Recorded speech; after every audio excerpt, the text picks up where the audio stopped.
Shalanda Young. They need no introduction and have joined us in the briefing room before. And so I'm going to keep it short, but a couple of things I do want to say at the top about the two of them. Chair Rouse has led the Council of Advisor for 2 years as of Sunday. This is her third tour of duty at the White House, and she previously served as Dean of the Princeton School of Public and International Affairs. She is also the first Black woman to be CEA chair. Director Young has similarly led the Office of Management and Budget for almost 2 years. She previously served as the clerk and staff director for the House Appropriations Committee and knows the Hill and appropriations as well as anyone, maybe better than most. Shalanda is the first Black woman to be OMB director. You may be sensing a theme here. Stick with me for a second. But I do want to take a moment to note the historic nature of the moment that you see in front of you right now. All three of us are historic first in our roles. The first Black woman to serve as CEA chair, OMB director, White House press secretary, the first Black women right in front of you for all of those three important key roles in the administration. Now, that did not happen by accident.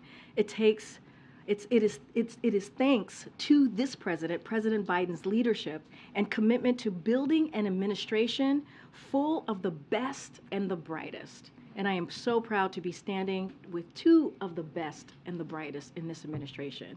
So with that, I will turn it over to Director Young and also Chair Rouse. But thank you. How do you follow that? Just to pile on just a little, I have to thank CC Rouse. This is probably our last time getting to do this road show together. And if you've ever talked to Dr. Rouse, you know that she's an economist extraordinaire. What you may not know is that to many of us, she is a colleague that will be hard to replace. And I will miss our working relationship, and I'm embarrassing her because I did not tell her I would do this. But I think when you've been of service, your kids don't see you a lot. It's worth taking a minute just to say thank you. And I know the president will have much more to say later, but I, as a colleague, just want to say thank you for your friendship. And just in case you all didn't see, the president rolled out his budget, his third one, on yesterday, and it's built around 4 key values. First, giving families more breathing room. What does that mean? We're talking about lowering prescription drug costs, lowering healthcare costs, lowering housing costs, lowering college costs, and lowering child care costs. And if you have a child in daycare anywhere around here, you will understand why families need that breathing room. Second, the budget protects and strengthens Medicare and Social Security, all while some congressional Republicans have threatened to cut them. The president has been crystal clear. These are more than programs. They are promises to American seniors. That's why the budget extends the life of Medicare Trust Fund by at least 25 years and rejects any effort to cut Social Security benefits. That is off the table, full stop. Third, this budget invests in America, boosting American manufacturing, making our communities safer, strengthening our national security, cutting taxes for working families, and much more. That's the way you grow an economy from the bottom up and the middle out. And fourth, this budget reduces the deficit. Remember, this is not new to this president. He cut the deficit by $1.7 trillion his first 2 years in office. And the Inflation Reduction Act will reduce the deficit by hundreds of billions more.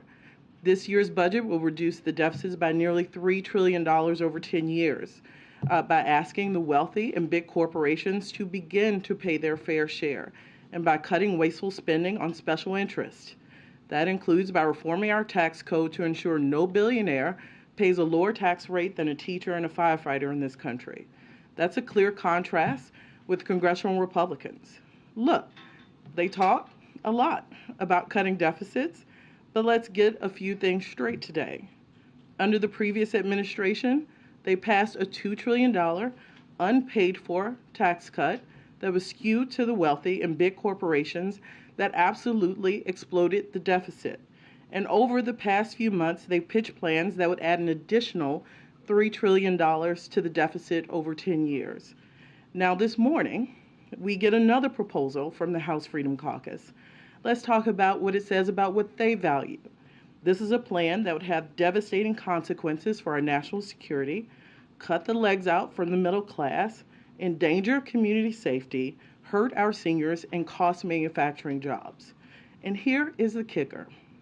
For all the talks of deficit reduction and fiscal responsibility, this would reduce the deficit by $0, not a single penny. Also, tax cuts for the super wealthy can stay in place. So the contrast here is pretty simple. The president has laid out a detailed budget that will lower costs for families, protect Medicare and Social Security, and invest in America while reducing the deficit. And the very next day, congressional Republicans come out with a plan that would sell the middle class out in order to protect tax breaks for special interests and the super wealthy, while doing absolutely nothing to reduce the deficit. That's a debate we're eager to have. Thank you. Well, thank you for having me here today. So I want to use my opportunity to talk about the President's fiscal year 2024 budget that was released yesterday, but spend a little bit more time with the new jobs data that came in earlier this morning and the look ahead. So first I'll start with the budget. This budget builds on the solid economic gains of the first 2 years of this administration. The challenges faced by the American economy during these last 2 years have been extraordinary. The dual human tragedies of COVID-19 and Russia's unprovoked war against Ukraine continue to reverberate through every facet of our country. Nevertheless, the U.S. economy has remained resilient. The United States ended 2022 with an economy that was 5% bigger in real terms than it was just before the pandemic, the strongest 3-year performance of any G7 economy. Further, this morning, we learned that the employment rose by 311,000 jobs in February, and that the labor force participation rate among private-age Americans rose 0.4 percentage points in January. It has not been this high since 2008. At the same time, we know that inflation remains too high. However, even there, we see signs of easing, as annual inflation, as measured by the CPI, has fallen for 7 months in a row. We'll receive updated data on that on Tuesday. Taken together, these data are consistent with a robust recovery, one that has put us in a solid position to continue on a path forward towards sustainable growth that is more broadly shared. So the President's 2024 budget builds on this growth in 2 very important ways. First, this budget is fiscally responsible, as Director Yelling just outlined. Second, the budget takes steps to further support our workforce and invest in human capital with policies such as paid leave and childcare that both increase our economic capacity and help to make it easier for workers to actually go to work and balance their responsibilities. So finally, a word about our budget forecast. So we finalized our forecast last November. Since then, data have become available, including today, and some of those data from 2022 and even earlier have been revised for technical reasons. So with every new release and revision of technical data, we've learned something new about the economy and have also revised our view of it. We've continued to learn a lot about just how unconventional this recovery has been. So I think that if you told most conventional macroeconomists last June that we were about to get 7 straight months of annual inflation reduction, they would have told us that the unemployment rate would have to rise over that time. Instead, we've seen that the unemployment rate in February was the same as it was last June. And labor force participation rate is 0.3 percentage points higher. I mention this to underscore that we are in unprecedented times. And if we were producing our Troika forecast today, we'd incorporate new data and information from the past few months. As I've emphasized repeatedly, we're confident we'll get back to steady and stable growth. However, the road there will continue to be a bumpy one. But let me end where I began. The strength of our recovery has put us on solid ground to weather economic shocks. And the President's 2024 budget presents a fiscally fair and responsible approach to continue the progress we've made so far, to invest in America and meet our future challenges. Thank you. Okay, we'll take a couple questions. Go ahead. I just wonder if we can get your reaction to the failure of Silicon Valley Bank and whether you're concerned that other banks may fail as well. Sure. So the most important thing that I will say here is that our Secretary of the Treasury, Secretary Yellen, is closely tracking the developments with the Silicon Valley Bank. What I will emphasize as well is that our banking system is in a fundamentally different place than it was, a decade ago, and that the reforms that were put into place back then really provide the kind of resilience that we'd like to see.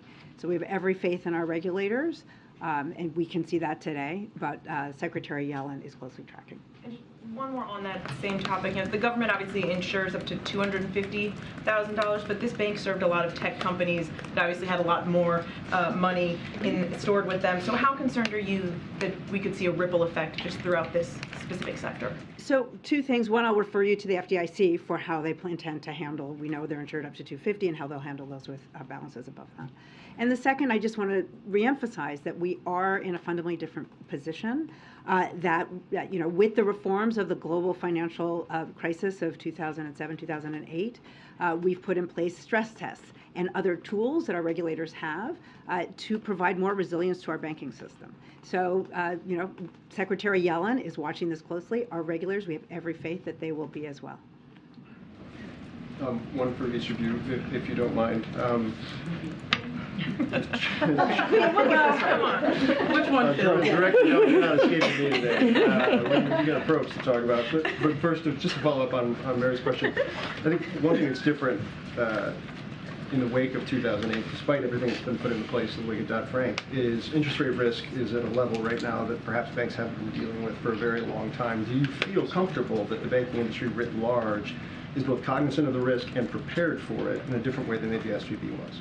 So what I would say is that our banking system understands these kinds of heightened risks, and that I have full faith and confidence in our regulators. Secretary Yellen has been in conversation with our regulators, with the Federal Reserve, with the Office of the Comptroller, so that they can be monitoring the situation.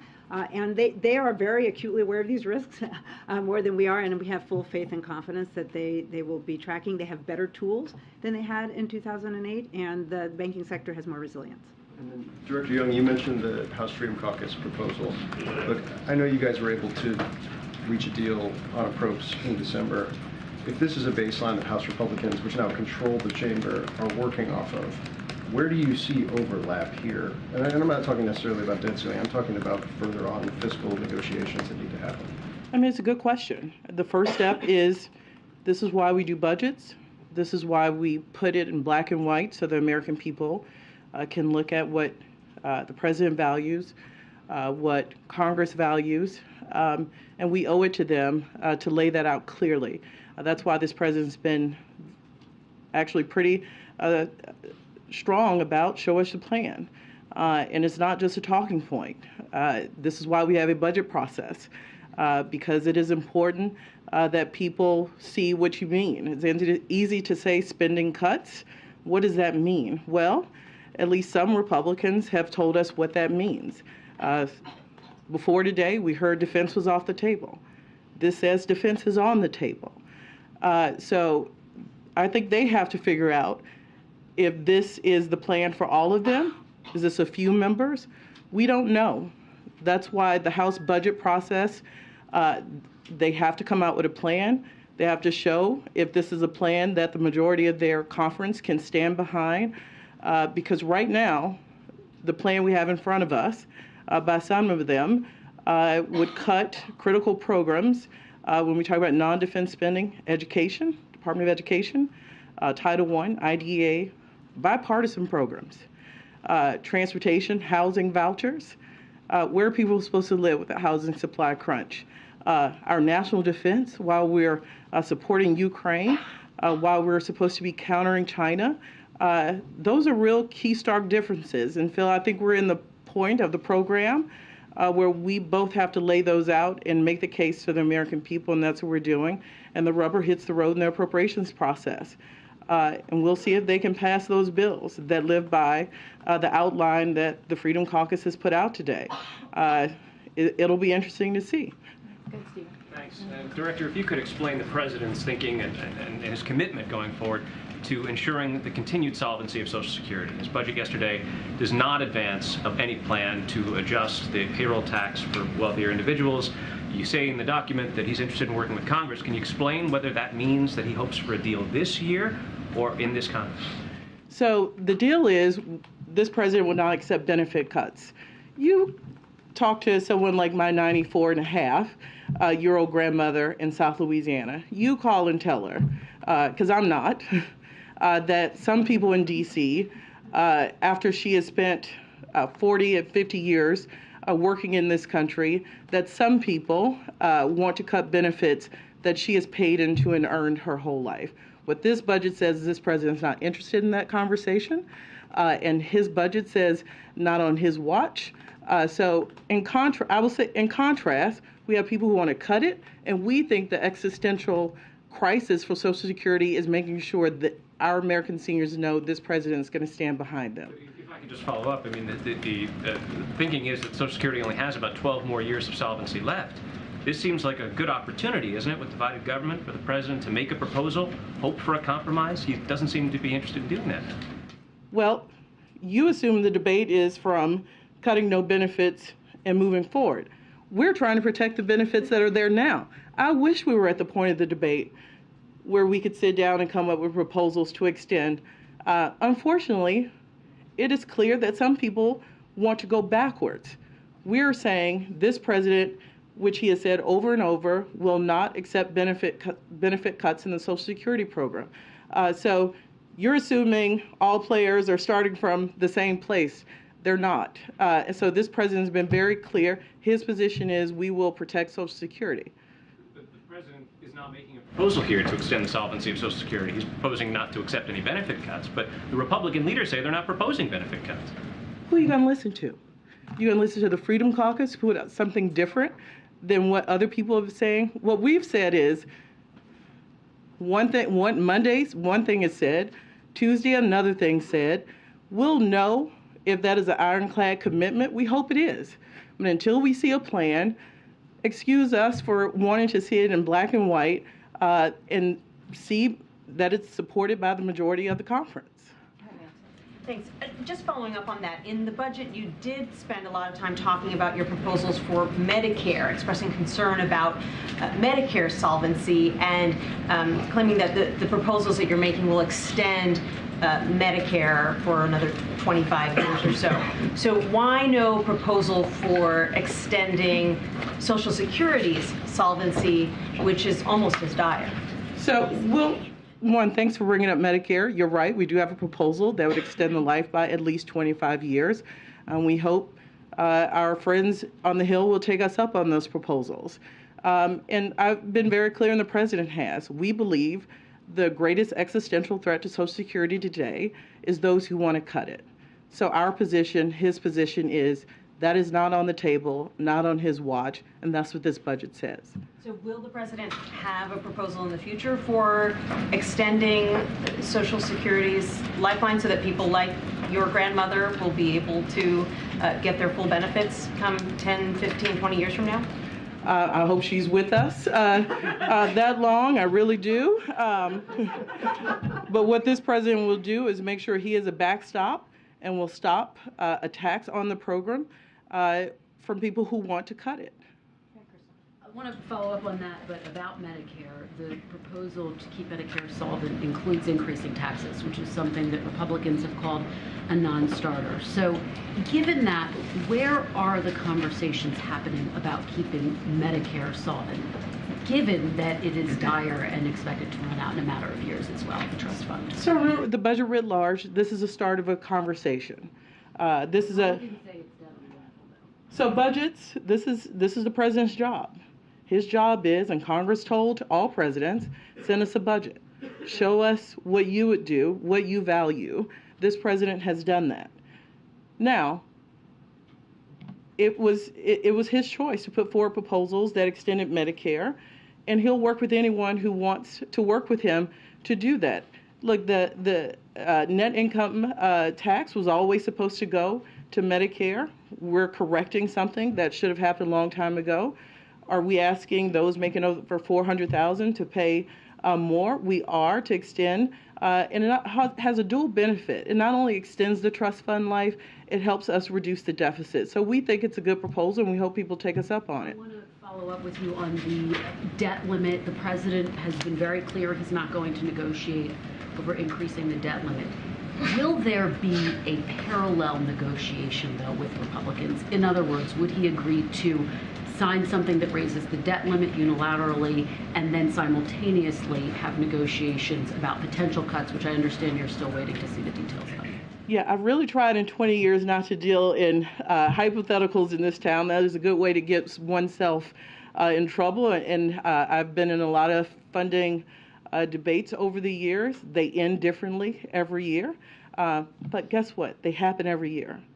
So I know there's a lot more rhetoric around it with a new House majority, but we just worked together and beyond. And most critics thought we could not find a path on a bipartisan basis in December, and we did. But is this a possibility, though? I understand you don't want to lock yourself into a hypothetical, but is it a possibility that you would have parallel negotiations? I will say we talk, Democrats and Republicans, every year. That is the only way to get government spending bills done. So that happens every year, and we expect it to happen this year. Can I ask you one more on S&P? It is the 19th largest bank in the U.S. It went down in about 40 hours. What do you say to Americans who have real concerns today about their hard-earned savings and money? Yeah, absolutely. And this is why we have the FDIC and other safeguards in place in our banking system. And what I would say to them is that our Secretary of the Treasury, Secretary Yellen, the bank regulators, those who provide the guardrails and are safeguarding, are closely watching and are prepared to use the tools that they need. The FDIC stepped in very quickly here. And that's what they were doing, was protecting the deposits of those up to $250,000, and then they have a way to unwind the rest. So I will refer you to the FDIC. I will refer you to Treasury that is monitoring the developments in the system. But what I will say to is our banking system is far more resilient than it was in 2008. We learned a lot. We've got better tools specifically so that we can protect the important investments of America. I'm going to take some from the back and then we'll come back. Thanks, Karine. I have one for each of you. Picking up on that, you said you have full faith and confidence in our regulators. Regulators are those that work for the government. Do you have the full faith and confidence in the banking system writ large? Our banking system is fundamentally different because of the changes that we put in place in 2008. For example, they have to hold more capital. They undergo stress tests. So we know that we had to build more resilience into our banking system, which allows it to withstand these kinds of shocks. So I do have faith that we have the tools for this sector and for our regulators to be able to absorb. But this is what we know today, but we do know that our banking system is in a fundamentally different place. Don't worry about the contagion effect.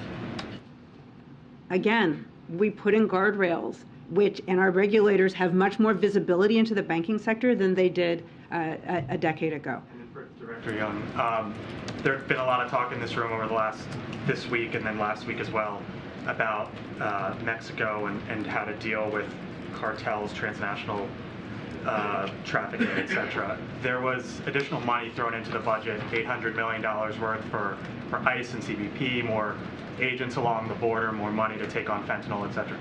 Is it an acknowledgement from the president that more needs to be done along the southern border and more needs to be done taking on these cartels? Look, the president has been clear. He has asked the Secretary of Homeland Security to let him know what is needed. And that's why we're putting forth a robust request in fiscal year 24. But you're right, in December, the president told Congress, I need more than I originally asked of you months before. And Congress gave us about half of what he asked for. So we have to ask, if we're all concerned about border security, are you going to resource the men and women at the border to do their job? So we did not get everything we asked for in December. We're going to try again with this budget. We're asking for about $880 million more in CBP. We're asking for $4.7 billion in a contingency fund, acknowledging migration patterns change. So we're going to have triggers. If encounters hit a certain level, we'll access more money. We think that's a responsible way to fund this. So we're going to ask for the resources we need, and we continue to assess. And we will let Congress know, like we did last year, if that situation changes. Go ahead, Ed. Yeah. So I'm going to ask about the other thing today, the jobs report, if I could. So the average hourly wages in the jobs report is up 4.6%. The CPI inflation is 6.4%. Inflation has been outpacing wages for about a year and a half. when can Americans expect that to reverse, relief from that? So we did see that on an annual basis, we saw some the nominal wages went up lower than what we expect. We don't have the CPI report for this month, but based on what we had in January. But I will highlight that real wages in January were higher than they were 7 months ago. So we understand that inflation needs to come down. It's why it's the president's highest priority.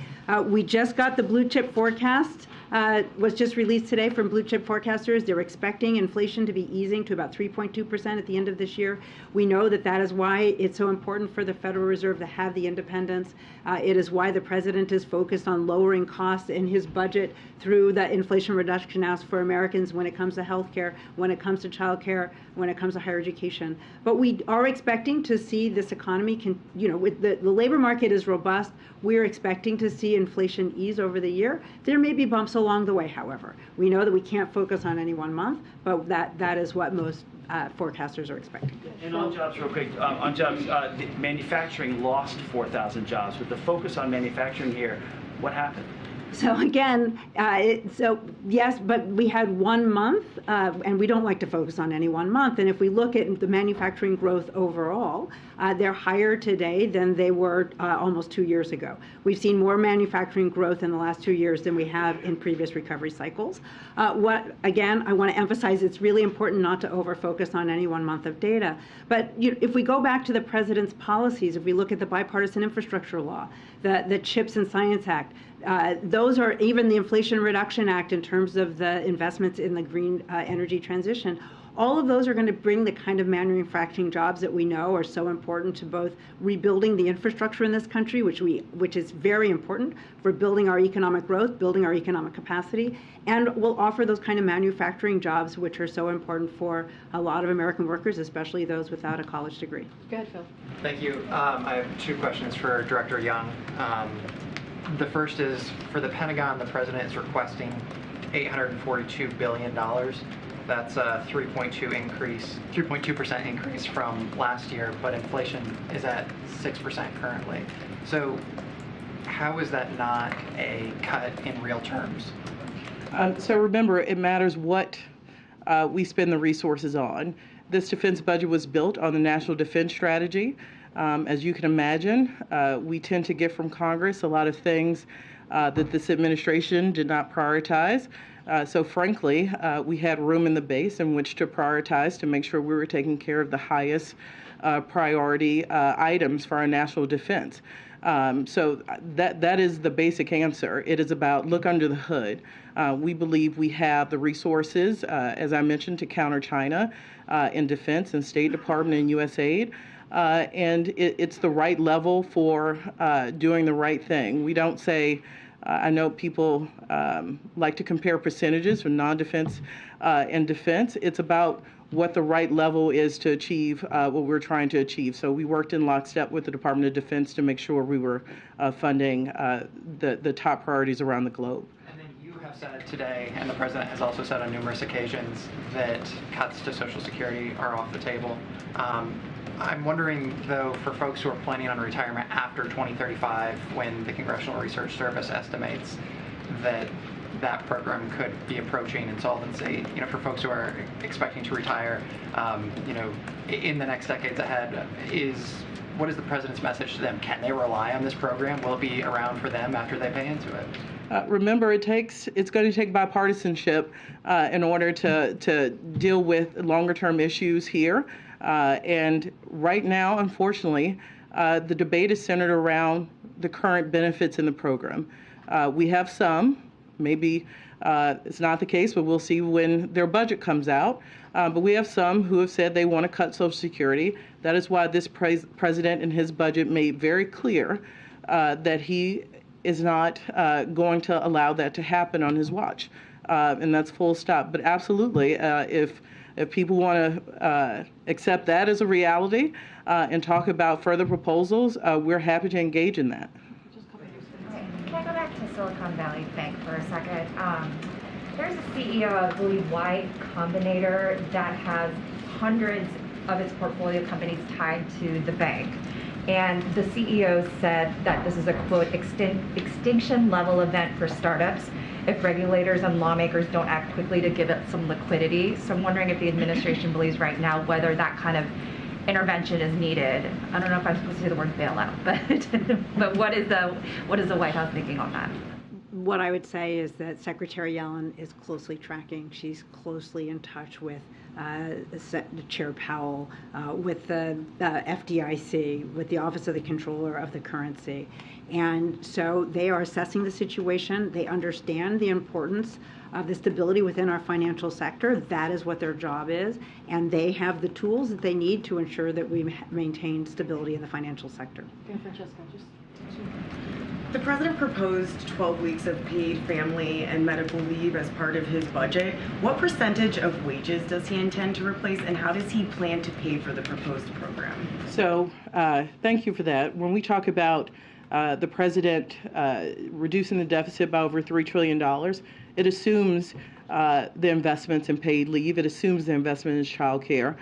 We believe that when we reform the tax code and ask the wealthiest in this country and large corporations to pay what nurses and firefighters pay in this country, that we can do things like paid leave. So those programs are already baked in. So our deficit projections, when we say the $3 trillion, it assumes that we have paid for a 12-week paid leave policy. So we think we can do those investments fiscally responsible by ensuring that we have fairness in the tax code.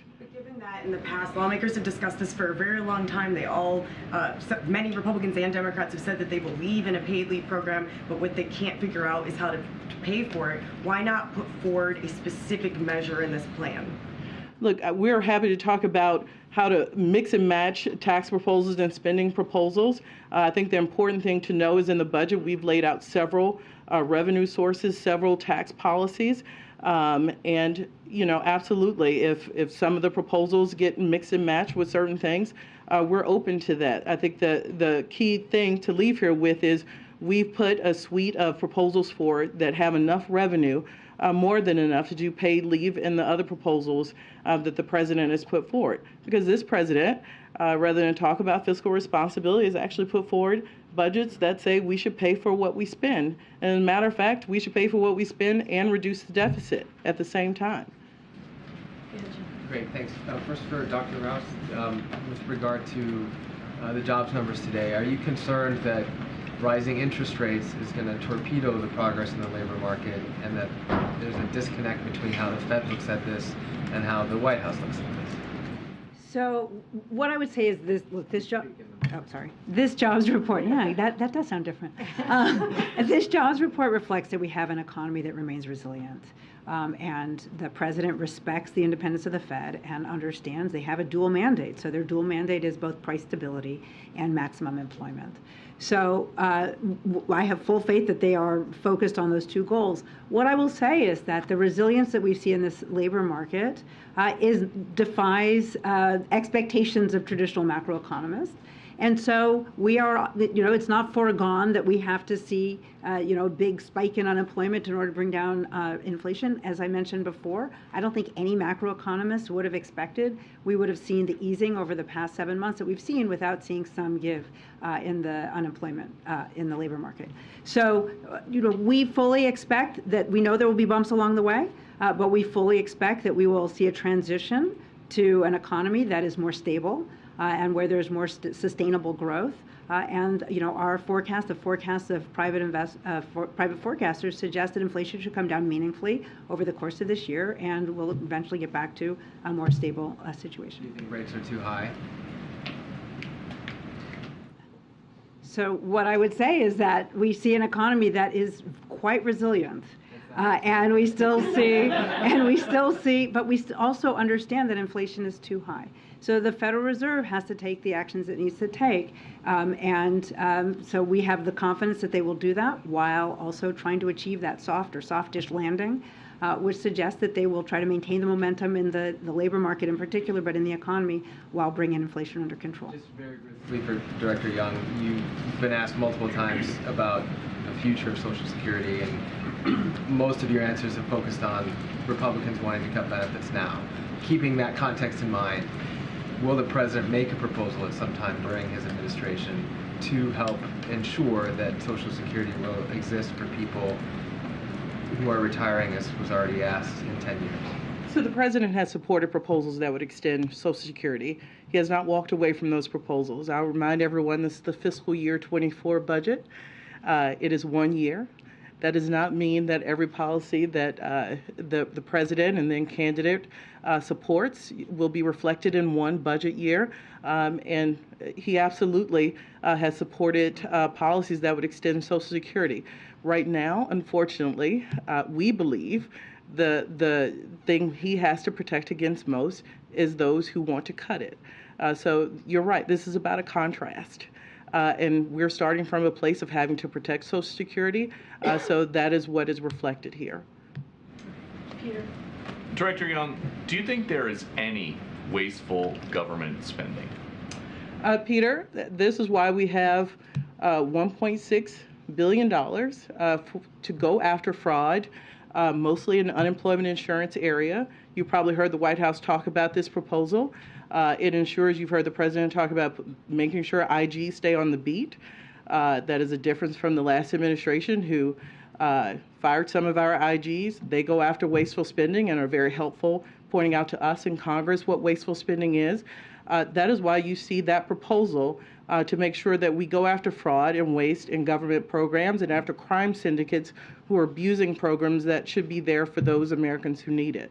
So no, the criticism from Republicans in Congress is that this budget just makes the government too big. You don't think so? We would not have a $1.6 billion proposal to go after fraud and waste and crime syndicates if we didn't think that there was some reform and cops on the beat like the IGs needed. So I did not say that. I said we have a proposal in which to go after it. All right. Thank you. Thanks, guys. Thank you. Thank you.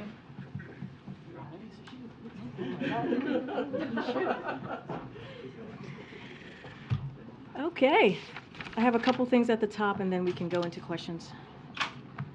So as you all know, I guess you guys all saw, President Biden is meeting with President Ursula von der Leyen of the European Commission, which is happening currently as we're standing here, as I'm standing here and you also are sitting there. Transatlantic economic issues. I was trying to be a little bit more smooth about that and it was not smooth. Okay, transatlantic economic issues will be the central focus of the meeting, including our Inflation Reduction Act and the EU's Green Deal Industrial Plan. We also expect them to discuss our continued partnership to support Ukraine and the Windsor Framework. Coming out of the meeting this afternoon, we hope to be able to begin negotiations on a targeted critical minerals agreement and a dialogue on subsidy transparency. We also hope to be able to jointly commit to a deadline for finalizing negotiations on the global arrangement on sustainable steel and aluminum. We announced yesterday, as you all saw, that the President and the First Lady are looking forward and are going to be headed to Ottawa, Canada on March 23rd to the 24th. And so President Biden will reaffirm the United States commitment to the U.S.-Canada partnership and promote our shared security, shared prosperity, and shared values. While there, President Biden will meet with Prime Minister Trudeau. They'll discuss a wide range of topics, including defense cooperation, strengthening our supply chain resilience, our efforts to combat climate changes, as well as regional and global challenges like supporting Ukraine, addressing irregular migration, and combating the synthetic opioid crisis. While there, President Biden will also address the Canadian Parliament, and as you all know, we will have more to share as we get closer to the travel dates. One thing that I wanted to share or speak to this afternoon is basically what we have seen this past couple of weeks. So I just want to take a step back a moment and really call out the shameful, hateful, and dangerous attacks that we have been seeing on the LGBTQI community, as we've seen this week, as I said, and also last week. Look, it started with a speaker at a conservative conference calling for the eradication of transgender people, language that not a single national Republican leader has condemned. In Iowa and Tennessee, Republicans are now calling for legislation to attack gay marriage and protections for same-sex couples. In Florida, just Florida alone, Republicans introduced 20 bills on a single day to roll back the rights of LGBTQ community. One of those bills would give the state the right to remove kids from their parents just because that kid is transgender. And just think about that. Just think about a kid who's sitting at home in this community, who's listening and hearing elected officials talking about how they want to take away their rights, or how they want to even threaten their parents with felony charges for seeking health care for their children. These kids are sitting at home having to listen to people who are supposed to protect them and their freedom saying these horrific, ugly, despicable things. So far this year, we have seen more than 450 anti-LGBTQ bills introduced at the state level. You've heard me say that before, amounting to a record number of anti-LGBTQ bills in our country's history. Guys, today is day 70. It is day 70 of 2023. The same leaders that tout freedom apparently don't extend their love for freedom if they disagree with who you are, who you love, or how you parent. It's government overreach at its worst, taking away rights from the vulnerable, all to distract from a deeply unpopular agenda that caters to the ultra-rich. As the president has made clear time and time and time again, you have heard him say this not just as president, but also as vice president, also as a senator throughout his career. He believes that everyone in this country should live with the safety and dignity. With the safety and dignity. There is no asterisk over the word freedom in this country. We will not hesitate to call out this behavior. If I have to do this, or we have to do this, or the president has to do this every week, we will. And I'll just say what the president has said over and over again when it comes to LGBTQ plus community, when it comes to vulnerable communities across the country that are constantly being attacked. We have their back. The president has their back, and that will continue. So now the week ahead. This evening, the president will travel to Wilmington, Delaware. On Sunday, the president will return to the White House. On Monday, the president will travel to San Diego, California, to meet with Prime Minister Anthony Albanese of Australia and Prime Minister Sunak of the United Kingdom and discuss the Australia-United Kingdom-United States Partnership, also known as AUKUS. The president will also participate in bilateral meetings with Prime Minister Sunak and also Prime Minister Albanese. On Tuesday, the president will travel to Monterey Park, California. The president will discuss his efforts to reduce gun violence. Then the president will travel to Las Vegas. On Wednesday, the president will discuss his plan to lower prescription drug costs. In the evening, the president will travel to the White House from Las Vegas. We will have more to share on St. Patrick's Day, one of the president's favorite holidays in the days ahead, as you all know. It'll be a lot to celebrate on March 17th. With that, Sungmin, you want to kick us off? Two quick questions. Sure. Will the president sign the legislation that would declassify information about the origins of COVID? So look, I know that it was just passed, if I remember correctly, it was just passed out of the House today, right? So we're taking a look at the bill. We have continued to share information, as I've mentioned many times before, with members of Congress. And as you know, the first few months of the president's administration, he came into office. He directed the intelligence community to declassify information, assessing COVID origins, and to make that report public to the American people, because we know and he understands how important it is to get to the bottom of COVID origins. We will continue to use every tool to figure out what happened here, while also protecting classified information. Again, we're going to take a look at the bill. I just don't have anything to share on how we're going to move forward at this time. Also passed it unanimously. So why would President Biden not something that literally got no opposition in Congress? I totally understand. It is the right of the President of the United States to look at the legislation that is going to be coming before him, and we'll have more to share. And one quick clarification request on what he said earlier today. He was asked about Saudi Arabia and Iran reestablishing diplomatic relations, and he said the better the relations between Israel and their Arab neighbors, the better for everybody. Can you just clarify what he meant? So look, as it relates to Iran and Saudi Arabia, we are aware of the reports and would certainly refer you to the Saudis, as they are clearly came together with this plan, and they will provide more details. But generally speaking, to your question, look, we welcome any efforts to help end the war in Yemen. and de-escalate tensions in the Middle East region. That is one of the reasons why the president, you saw him travel over the summer to have those conversations. De-escalation and diplomacy together with deterrence are key pillars of the policy that President Biden outlined during his visit in July in the region. So again, de-escalation, tensions in the Middle East clearly is a priority, and he welcomes that. Thank you, Karine. Still on the Saudi-Iran deal, you and other officials have often said that the JCPOA is just not a focus right now for the administration. Is this still the case in light of the Chinese broker deal that renews ties between Saudi and Iran?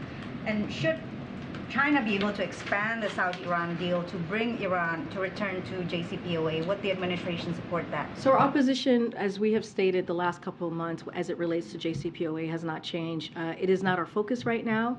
It is not on the agenda, and I'll just leave it there. We've been pretty consistent on that, and so that hasn't changed.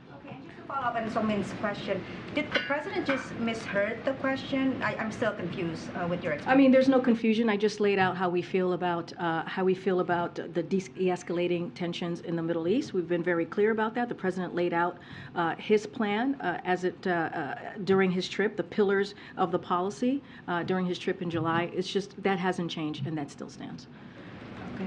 Karine, thanks. I just want to emphasize there's high interest in knowing if you sign the bill to declassify the order of government. Do you think you'll get an answer by the end of the day? We're going to look at the bill. I can't give a timeline. That's something that our team here has to take a look at the bill that has, as you know, has been gone through Congress, and just take a look at it, and we'll get back to you all. I don't have a timeline on that. Okay. I want to follow up on the comments you made at the top, and you highlighted Florida as one of the places in which LGBTQI rights are under attack. Today, Governor Ron DeSantis said that Florida is where woke goes to die. He also said of the COVID response, we were right and they were wrong, in reference to this administration and the past one. Can you respond to any of that?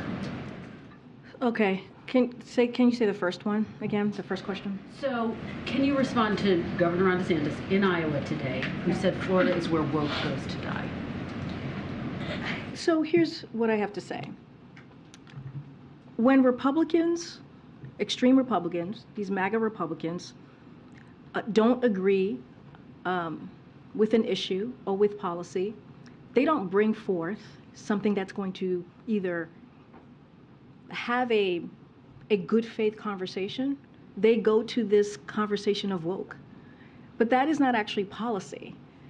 What that turns into is hate. What it turns into is despicable policy, and it's just not the way we're going to move forward. This is not protecting freedoms. This is not having a good faith conversation on how we can move the country forward. This is about we're talking about attacking young kids and their parents because of how they view themselves, because of how they see themselves, because of how they want to live. Kids and their parents. What does that have to do with anything about being woke? That is just hate, and it is shameful. It is shameful, and we're going to call it out. And like I said, the president is going to continue to say we have the back of that community, or any vulnerable community. Did you have any response to him saying we were right and they were wrong? Obviously, Florida, one of the states that lifted COVID restrictions on the earlier side. So let me just remind you all, and you guys wrote about this very early on in the administration, when this president walked in to this administration, thousands of people were dying of COVID. The last administration did not put forward a comprehensive plan on how we were going to deal with COVID, on how we were going to have shots in arms. This president, along with Democrats in Congress, passed the American Rescue Plan, which actually helped turn the economy back on because the economy was tanking, grow the economy so that we didn't leave anybody behind, got people shots in arms, made sure that vaccines were available for free to the American people, making sure that more than 200 million people got vaccines, became fully vaccinated. That's what this president did. This is how he moved forward to make sure that you guys are sitting here, we're standing here, and we're able to sit next to each other. Most of us, majority of us don't have masks on. Many of us are able to, who have kids, our kids are back at school. When we came into this administration, schools were closed. Small businesses were shutting down. So, we just talked about the budget, the president's budget plan, about his values, what he sees the value for the American people. This is what we're talking about. We're talking about how we're going to deliver for the American people. And very quickly, Karine, one more topic. Democrats now are joining the calls for President Biden to go to East Palestine. He has said he plans to go. What are the plans for him to go? Why hasn't he gone yet? So I've been asked this question multiple times, as you know, Kristen. Look, the president, when the chemical spill happened on February 3rd, you saw the federal government act right away. Within hours, you saw the EPA on the ground, DOT was on the ground, and the president made sure that we responded on the federal level so that the people of East Palestine were made whole again. I don't have a trip to announce at this time. Again, this has been a priority for the president. He's been updated very regularly. He's spoken to the governors of Pennsylvania, the governor of Ohio. His team has been on the ground multiple times. You've seen the EPA administrator go down to see the community, to see for himself what has occurred, that he's been there about 3 times. And you have seen multiple agencies on the ground also making sure that we make the community whole again, and also holding to account Norfolk, Suffolk. Understood, but now Southern, that now that all of that is in place, Democrats are saying it's time for him to get down. And he said, when he was asked the question, that he will be there.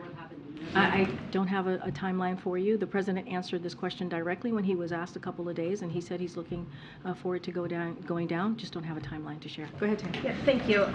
Do you have any update on when a decision will be announced on the Willow project? And can you confirm that the president was participating in conversations on the project this week? How actively involved has he been? Well, I think I confirmed, I don't know, earlier this week that he had discussions with the delegations of in Alaska. So I did confirm that he has had those conversations. Look, as I said also on that day, that this process is led by the Department of Interior. They're the ones who make the decision, the Secretary of Interior. So I would point you for any specifics or timeline or details on that to Interior. I know that Chair Rouse said that Secretary Yellen is actively engaged in the Silicon Valley Bank issue. I'm wondering, has the president been briefed on this? Has he talked to Secretary Yellen? What is his involvement today?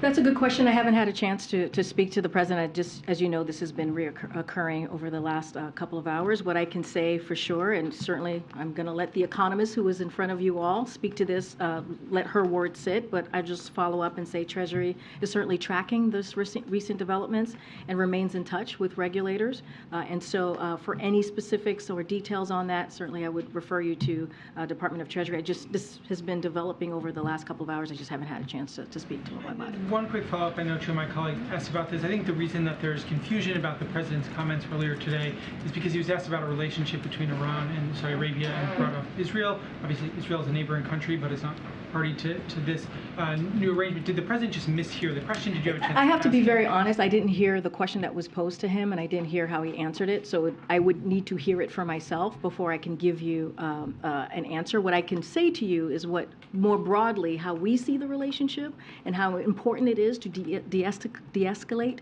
in the region at this time and in the Middle East. And so that's why the president, one of the things that was on the president's agenda was just that when he went in July. He went to Israel, as you know. He went to Saudi Arabia, as you know. And it was important. Trip to have.